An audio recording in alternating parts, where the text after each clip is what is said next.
Hello, I'm Florentina Faconti and welcome to What I've Been Watching, June 2021. Before I start, make sure you've clicked on that subscribe button. I upload every Monday and Friday at least. But for any updates, make sure you check my Facebook page and my Instagram at Florentina Faconti. I've watched quite a lot this month, but not many that I haven't already talked about or that I'm going to talk about in future videos. I've been to the cinema quite a few times and watched loads of new releases. I went to see Cruella twice and that triggered a Joel Fry obsession. So a lot of the stuff that I've been watching is Joel Fry stuff that I'm saving for my favourite performances in the middle of August. One thing that I can talk about is called the Midwife Series 10. Technically I watched it in May, but I finished it after I filmed the last episode. I don't know how they're still doing it, but I absolutely love this show. It gets me so emotional and I'm so attached to these characters. And there's quite a few new characters in this series as well. I just love that they still have some of the original cast from the first series. Like Trixie especially is my favourite character. She's been my favourite character the whole way through. I love this show so much and I always look forward to the Christmas specials. What are we now? June. It's soon. Another thing that I watched this month was a Midsummer Night's Dream live stream from the Globe Theatre in London. If you don't know about the Globe, it's an outdoor theatre on South Bank and it's a replica of the original Shakespeare's Globe. I love that theatre so much. I miss going there. I used to basically live there every summer. I haven't been for a couple of years actually, so being able to see a live stream of that theatre was just so wonderful. I really felt like I was experiencing it with everyone. This adaptation of Midsummer Night's Dream was really good as well. The cast were excellent. The thing is with these plays, they're done so much, so you have to change things.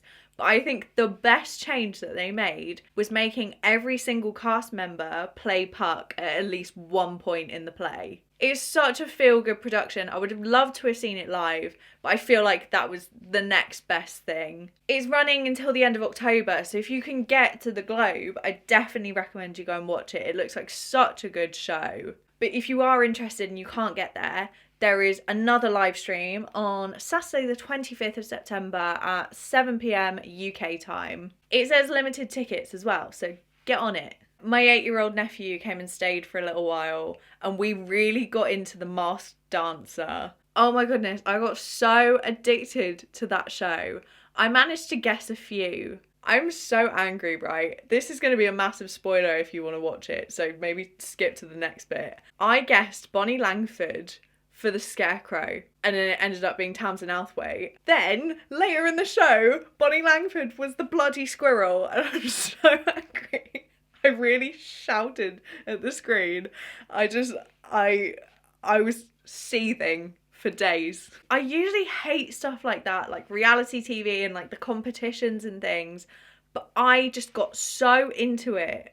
Also for movie fans, this is more like a British thing, I think. There's a panel show called There's Something About Movies that is hosted by Alan Carr. They're on series 4 at the moment and it's usually Jennifer Saunders and Michael Sheen as team captains, but Michael hasn't been in a lot of this series, so he's been replaced by Rob Brydon and one of my absolute faves, Rafe Spall. It's such a funny show and they like recreate iconic scenes from really classic films. And I love that it's like a mixture of really famous actors and then also some really great British comedians. This show is literally all of the things that I love all at once.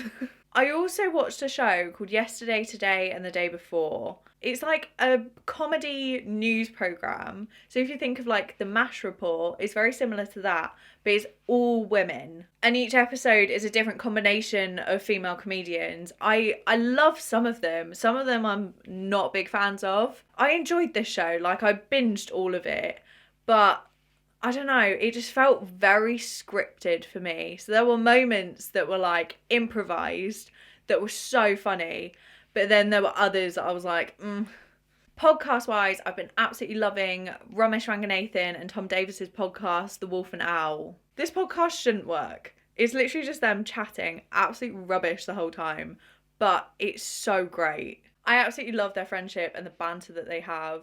And they get emails in from people asking for advice. And Tom gives like the most stupid but profound advice ever. So yeah, if you're a fan of Romesh and Tom, definitely check that out. YouTube wise, again, I've barely been watching people's videos. I'm so sorry. I will catch up. While I was getting ready for this video, I was watching the first episode of the Cinema Squad on Lost in the Reels channel. I absolutely loved it. They were talking about their most anticipated movies for the rest of 2021. I agree with some of them, but it's also given me some more films to be excited about. But since you've stayed this long, you can have a little secret announcement. Well, it's like half an announcement because I'm not going to tell you everything, but in July at some point I'm going to be starting another channel as well as this one. I'm a little bit nervous about it. I'm not going to tell you what it is. One person already knows, but they need to keep it a secret, please. But yeah, once my first video is up on that, then I will do a proper announcement on this channel to let everyone know about it. But since you stayed, there's a little Easter egg for you. So yeah, I haven't really had much to talk about this month. I've been really productive with my watching for all the other videos, but I just haven't had much leisure watching. It's all leisure. What am I talking about? It's not hard work to sit and watch a film. So yeah, this is what I've been watching in June, but join me next month to find out what I've been watching in July. Thanks for watching. Give it a like if you liked it. Subscribe if you want more of this. But as always, stay safe and look after yourselves. Bye.